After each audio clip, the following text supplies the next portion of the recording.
ಸ್ನೇಹಿತರ welcome back to Mahi updates YouTube channel. Gruhalakshmi ಯೋಜನೆಯ ಫಲಾನುಭವಿಗಳಿಗೆ ಇವತ್ತು ಒಂದು ಇಂಪಾರ್ಟೆಂಟ್ ಅಪ್ಡೇಟ್ ಬಗ್ಗೆ ಆದರೆ ನಾನು ನಿಮಗೆ ತಿಳಿಸ್ಕೊಡ್ತೀನಿ. ಸೊ ನೀವೇನು ಸಾಕಷ್ಟು ಕಡೆ ನೋಡ್ತಿದ್ದೀರ ಸೋಷಿಯಲ್ ಮೀಡಿಯಾದಲ್ಲೇ ಎಲ್ಲ ಡಿ ಕೆ ಶಿವಕುಮಾರ್ ಸರ್ ಅವರು ಸಿ ಎಮ್ ಆಗಿದ್ದ ಆದಮೇಲೆ ಗೃಹಲಕ್ಷ್ಮಿಯರಿಗೆ 2,000 ಹಣ ಏನು ಬರ್ತಿದೆ ಅದರ ಬದಲಿಗೆ 5,000 ಹಣ ಬರುತ್ತೆ ಅಂತ ಹೇಳಿಬಿಟ್ಟು ಈ ರೀತಿ ಸಾಕಷ್ಟು ನ್ಯೂಸ್ ಆದರೆ ವೈರಲ್ ಆಗ್ತಿರೋವಂಥದ್ದು. ಇದ್ರ ಬಗ್ಗೆ ಎಲ್ಲ ಥರದ ಅಪ್ಡೇಟ್ಸನ್ನು ಕೊಡ್ತೀನಿ. ನಿಜಕ್ಕೂ ಕೊಡ್ತಿದ್ದಾರಾ? ಇದರಿಂದ ಗೃಹಲಕ್ಷ್ಮಿ ಯೋಜನೆಯ ಫಲಾನುಭವಿಗಳಿಗೆ ಏನಾದರೂ ಉಪಯೋಗ ಇದೆಯಾ? ಹಣ ಜಾಸ್ತಿ ಮಾಡ್ತಾರಾ, ಇಲ್ಲ ಅಂತಂದರೆ 2,000 ಇರುವಂಥದ್ದನ್ನ ಏನಾದರೂ ಕಡಿಮೆ ಮಾಡ್ತಾರಾ ಏನೋ ಅಂತ ಹೇಳಿ ಇವತ್ತಿನ ಈ ವಿಡಿಯೋದಲ್ಲಿ ಕಂಪ್ಲೀಟ್ ಅಪ್ಡೇಟ್ಸ್ ಆದರೆ ಸಿಗುತ್ತೆ. ವಿಡಿಯೋನ ಕೊನೆವರೆಗೂ ನೋಡಿ. ಆ್ಯಂಡ್ ಹಾಗೇನು ಚಾನಲ್ಗೆ ಲೈಕ್ ಸಬ್ಸ್ಕ್ರೈಬನ್ನು ಮಾಡ್ಕೊಳ್ಳಿ. ಕೆಳಗಡೆ ಲೈಕ್ ಬಟನ್ನು ಆ್ಯಂಡ್ ಹಾಗೇನು ಸಬ್ಸ್ಕ್ರೈಬ್ ಬಟನ್ ಆದರೆ ಕಾಣಿಸಿದೆ ನೋಡಿ. ಗೃಹಲಕ್ಷ್ಮಿ ಯೋಜನೆಯ ಫಲಾನುಭವಿಗಳಿಗೆ ಕಾಂಗ್ರೆಸ್ ಸರ್ಕಾರ ಮಾಡಿದಂತಹ 5 ಮಹತ್ವದ ಯೋಜನೆಗಳಲ್ಲಿ ಒಂದು ಗೃಹಲಕ್ಷ್ಮಿ ಯೋಜನೆಯಡಿ ಮಹಿಳೆಯರಿಗೆ 2,000 ಹಣ ಏನು ಜಮಾ ಮಾಡ್ತೀವಿ ಅಂತ ಹೇಳಿದ್ರು ಪ್ರತಿ ತಿಂಗಳು, ಅದರ ಒಂದು ಪ್ರೋಸೆಸ್ ಆದರೆ ಇದುವರೆಗೂ ಕಂಟಿನ್ಯೂ ಆದರೆ ಆಗಿರುವಂಥದ್ದು. ಫಲಾನುಭವಿಗಳಿಗೆ 30ನೇ ಕಂತಿನ ಹಣದವರೆಗೂ ಹಣ ಆದರೆ ಜಮಾ ಆಗಿದೆ. ಅಂದರೆ ಒಂದು ಕಾಂಗ್ರೆಸ್ ಸರ್ಕಾರ ಬಂದಾಗಿಂದನೂ ಗೃಹಲಕ್ಷ್ಮಿ ಯೋಜನೆ ಸ್ಟಾರ್ಟ್ ಆಯ್ತಲ್ವಾ, ಅವಾಗಿಂದ ಇದುವರೆಗೂ ಮಹಿಳೆಯರಿಗೆ 30 ಕಂತಿನ ಹಣ ಆದರೆ ಜಮಾ ಆಗಿರುವಂಥದ್ದು. ಅಂದರೆ 60,000 ಹಣ ಪ್ರತಿಯೊಬ್ಬರ ಬ್ಯಾಂಕ್ ಖಾತೆಗೆ ಆದರೆ ಜಮಾ ಆಗಿರುವಂಥದ್ದು. 1,20,00,000ಕ್ಕೂ ಹೆಚ್ಚು ಫಲಾನುಭವಿಗಳೇನೋ ಅರ್ಹರಿದ್ದಾರೆ. ಸೊ ಇದರಲ್ಲಿ ಕೆಲವೊಬ್ಬರಿಗೆ ಏನೋ ಪ್ರಾಬ್ಲಮ್ ಆಗಿ ಟೆಕ್ನಿಕಲ್ ಇಶ್ಯೂ ಆಗಲಿ ಅಥವಾ ಇನ್ನೊಂದು ಇಶ್ಯೂ ಆಗಿ ಕೆಲವೊಬ್ಬರಿಗೆ ಹಣ ಆದರೆ ಬಂದಿಲ್ಲ ಲಾಸ್ಟ್ 2 ತಿಂಗಳಿಂದ 3 ತಿಂಗಳಿಂದ.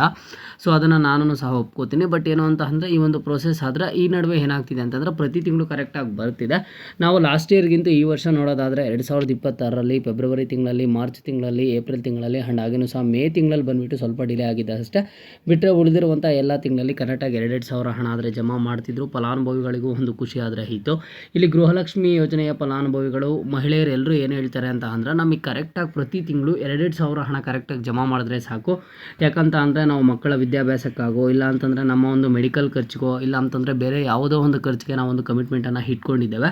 ಆ ಒಂದು ಕಮಿಟ್ಮೆಂಟ್ ಪ್ರಕಾರ ಏನಾದರೂ ನಮಗೆ ಹಣ ಅಲ್ಲಿ ಜಮಾ ಆಯಿತು ಅಂತ ಅಂದರೆ ನಮಗೆ ತುಂಬ ಹೆಲ್ಪ್ ಆಗುತ್ತೆ ಅಂತ ಹೇಳಿಬಿಟ್ಟು ಇಲ್ಲಿ ಸಾಕಷ್ಟು ಮಹಿಳೆಯರು ಈ ರೀತಿ ಹೇಳ್ತಿದ್ದಾರೆ. ಗೃಹಲಕ್ಷ್ಮಿ ಯೋಜನೆಯ ಪ್ರೋಸೆಸ್ ಆದರೆ ಈ ರೀತಿ ನಡೀತಿರುವಂಥದ್ದು. ಈಗಾಗಲೇ 30 ಕಂತಿನವರೆಗೂ ಹಣದವರೆಗೂ ಹಣ ಜಮಾ ಆಗಿದೆ. ಬಟ್ ಇದೀಗ ಏನಾಗಿದೆ ಅಂತ ಅಂದರೆ ಈಗ ಡಿ ಕೆ ಶಿವಕುಮಾರ್ ಸರ್ ಅವರು ಏನೀಗ ಮುಂದೆ ಸಿ ಎಮ್ ಆಗ್ತಿದ್ದಾರೆ. ಇವರು ಸಿ ಎಮ್ ಆಗಿದ್ದ ಆದಮೇಲೆ ಗೃಹಲಕ್ಷ್ಮಿಯರಿಗೆ ಗೃಹಲಕ್ಷ್ಮಿ ಯೋಜನೆಯಲ್ಲಿ ದೊಡ್ಡ ಬದಲಾವಣೆ ತರ್ತಾರೆ. ಈಗ 2,000 ಪ್ರತಿ ತಿಂಗಳು ಏನು ಬರ್ತಿದೆ ಇದು ಬಂದುಬಿಟ್ಟು 5,000 ಹಣ ಆದರೆ ಜಮಾ ಆಗುತ್ತೆ ಅಂತ ಹೇಳಿಬಿಟ್ಟು ಸಾಕಷ್ಟು ಕಡೆ ಸೋಷಿಯಲ್ ಮೀಡಿಯಾದಲ್ಲಿ ಆದರೆ ವೈರಲ್ ಆಗ್ತಿದೆ. ಸೊ ಇದೇನಾದರೂ 5,000 ಆಗುತ್ತೆ ಅಂತಂದರೆ ಖಂಡಿತವಾಗ್ಲೂ ಸಹ ನಿಮಗೆ ಯಾವುದೇ ಥರದ ಚಾನ್ಸಸ್ ಆದರೆ ಇಲ್ಲ. ಇಲ್ಲಿ ಬಂದುಬಿಟ್ಟು ನಿಮಗೆ ಅಫಿಷಿಯಲಾಗಿ ಯಾರೂ ಹೇಳಿಲ್ಲ. ಕಾಂಗ್ರೆಸ್ ಸರ್ಕಾರ ಆಗಲಿ, ಇಲ್ಲ ಅಂತಂದರೆ ಡಿ ಕೆ ಶಿವಕುಮಾರ್ ಸರ್ ಅವರು ಆಗಲಿ, ಇಲ್ಲ ಅಂತಂದರೆ ಬೇರೆ ಯಾರೇ ಆಗಲಿ ನಿಮಗೆ ಹೇಳಿಲ್ಲ ಇಲ್ಲಿ ಗೃಹಲಕ್ಷ್ಮಿ ಯೋಜನೆಯಲ್ಲಿ ನಾನು ಸಿ ಎಮ್ ಆಗಿದ್ದಾದಮೇಲೆ 2,000 ಏನು ಬರ್ತಿತ್ತು ಅದನ್ನು 5,000 ಮಾಡ್ತೀನಿ, ಮತ್ತೊಂದು ಮಾಡ್ತೀನಿ ಅಂತ ಹೇಳಿಬಿಟ್ಟು ಇಲ್ಲೇನೋ ಹೊಸದಾಗಿ 3 ಘೋಷಣೆಗಳನ್ನು ಮಾಡ್ತೀವಿ ಅಂತ ಹೇಳಿದ್ದಾರೆ. ಸೊ ಅದು ಯಾವುದರ ರಿಲೇಟೆಡ್ ಆದರೂ ಘೋಷಣೆ ಆಗಿರ್ಬೋದು. ಗೃಹಲಕ್ಷ್ಮಿ ಯೋಜನೆ, ಗೃಹಜ್ಯೋತಿ, ಇಲ್ಲ ಅಂತಂದರೆ ಶಕ್ತಿ ಯೋಜನೆ, ಈ ಒಂದು ಯೋಜನೆಗಳಲ್ಲೇ ಘೋಷಣೆ ಮಾಡಬೇಕು ಅನ್ನುವಂಥದ್ದು ಏನಿಲ್ಲ. ಅವರೇನೋ ಹೊಸದಾಗಿ ಬದಲಾವಣೆ ಮಾಡ್ತಾರೆ, ಇಲ್ಲ ಅಂತಂದರೆ ಹೊಸದಾಗಿ ಏನೋ ತರ್ತಾರೆ. ಬಟ್ ನಿಮಗೆ ನಾನೇನು ಹೇಳ್ತೀನಿ ಅಂತಂದರೆ ಗೃಹಲಕ್ಷ್ಮಿ ಯೋಜನೆಯಲ್ಲಿ ಯಾವುದೇ ಕಾರಣಕ್ಕೂ ಈ ಹಣ ಜಮಾ ಆಗುವಂಥ ಪ್ರಕ್ರಿಯೆ ಏನಿದೆ ಇದರಲ್ಲಿ ನಿಮಗೆ ಯಾವುದೇ ಥರದ ಚೇಂಜಸ್ ಆದರೆ ಇರೋದಿಲ್ಲ. ಇಲ್ಲಿ ನಿಮಗೇನಿದೆ ಕೇವಲ 2,000 ಹಣ ಏನು ಬರ್ತಿದೆ ಈಗ ಮುಂದೆನೂ ಸಹ ಅದೇ ರೀತಿಯಾಗಿ 2,000 ಹಣ ಆದರೆ ಬರುತ್ತೆ. ಇಲ್ಲಿ ಡಿ ಕೆ ಶಿವಕುಮಾರ್ ಸರ್ ಅವ್ರು ಏನಾದರೂ ಅಫಿಷಿಯಲಾಗಿ ಹೇಳಿದಾರ ಅಂತಂದರೆ ಅಫಿಷಿಯಲಾಗಿ ಏನು ಹೇಳಿಲ್ಲ. ಹಾಗಿದ್ರೆ ಮುಂದೆ ಅವರು ಸಿ ಎಮ್ ಆಗಿದ್ದ ಆದಮೇಲೆ 5,000 ಏನಾದರೂ ಕೊಡ್ತಾರೇನೋ, ನೀವು ಹೆಂಗೆ ಹೇಳ್ತೀರಾ ಕೊಡಲ್ಲ ಅಂತ ಹೇಳಿಬಿಟ್ಟು ನೀವು ಯಾರಾದ್ರೂ ಕೇಳ್ಬೋದು. ಯಾಕೆ ಅಂತ ಅಂದರೆ ಇಲ್ಲಿ 1,20,00,000ಕ್ಕೂ ಹೆಚ್ಚು ಫಲಾನುಭವಿಗಳು ಅರ್ಹರಿರುವಂಥದ್ದು. ಇಲ್ಲಿ 2,000 ಹಣ ಜಮಾ ಮಾಡೋದಕ್ಕೆ ಸುಮಾರು ಕೋಟಿ ಬೇಕು. ಈಗಾಗಲೇ ನೀವು ನೋಡ್ತಿದ್ದೀರಾ ಕೆಲವೊಂದು ತಿಂಗಳು 2 ತಿಂಗಳಾದರೂ ಹಣ ಬರೋದಿಲ್ಲ, 3 ತಿಂಗಳಾದರೂ ಹಣ ಬರೋದಿಲ್ಲ. ಈ ಒಂದು ಪ್ರಾಬ್ಲಮನ್ನು ನೀವೂ ಸಹ ನೋಡಿದ್ರೆ, ನೀವೂ ಫೇಸ್ ಮಾಡಿದರೆ. ಈಗ ಒಂದೇ ಸರಿ ಒಂದು ಫಲಾನುಭವಿಗೆ 5,000 ಜಮಾ ಮಾಡಬೇಕು ಅಂತ ಅಂದರೆ 1 to ಡಬಲ್ ಅಲ್ಲ, ಇನ್ನೂ ಸಹ ಅದರಷ್ಟು 3 ಪಟ್ಟಷ್ಟು ಜಾಸ್ತಿ ಆದರೆ ಆಗುತ್ತೆ. ಆಗ ಎಷ್ಟು ಕೋಟಿ ಹಣ ಬೇಕಾಗುತ್ತೆ ಹೇಳಿ.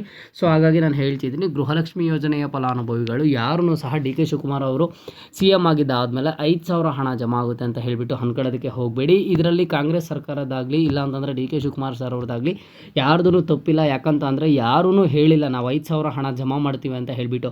ಇಲ್ಲಿ ಸೋಷಿಯಲ್ ಮೀಡಿಯಾದಲ್ಲಿ ಕೆಲವೊಂದಿಷ್ಟು ಕಡೆ ಸುದ್ದಿ ಆದರೆ ವೈರಲ್ ಆಗ್ತಿದೆ. ನಮಗೆಲ್ಲ ಗೊತ್ತು ಯಾವುದಾದ್ರೂ ಒಂದು ಇನ್ಫಾರ್ಮೇಷನ್ ರಿಲೇಟೆಡ್ ವೈರಲ್ ಆಗ್ತಿದೆ ಅಂತಂದರೆ ಕೆಲವೊಂದು ಕಡೆ ನಿಜ ಬರ್ತಿರುತ್ತೆ, ಕೆಲವೊಂದು ಕಡೆ ಸುಳ್ಳು ಬರ್ತಿರುತ್ತೆ. ಬಟ್ ನೀವು ಅದನ್ನು ಯಾವ ರೀತಿ ಅರ್ಥ ಮಾಡ್ಕೋತೀರಾ, ನೀವು ಯಾವ ರೀತಿ ಥಿಂಕ್ ಮಾಡ್ತೀರಾ ಅನ್ನೋವಂಥದ್ದು ತುಂಬ ಮ್ಯಾಟರ್ ಆದರೆ ಆಗುತ್ತೆ.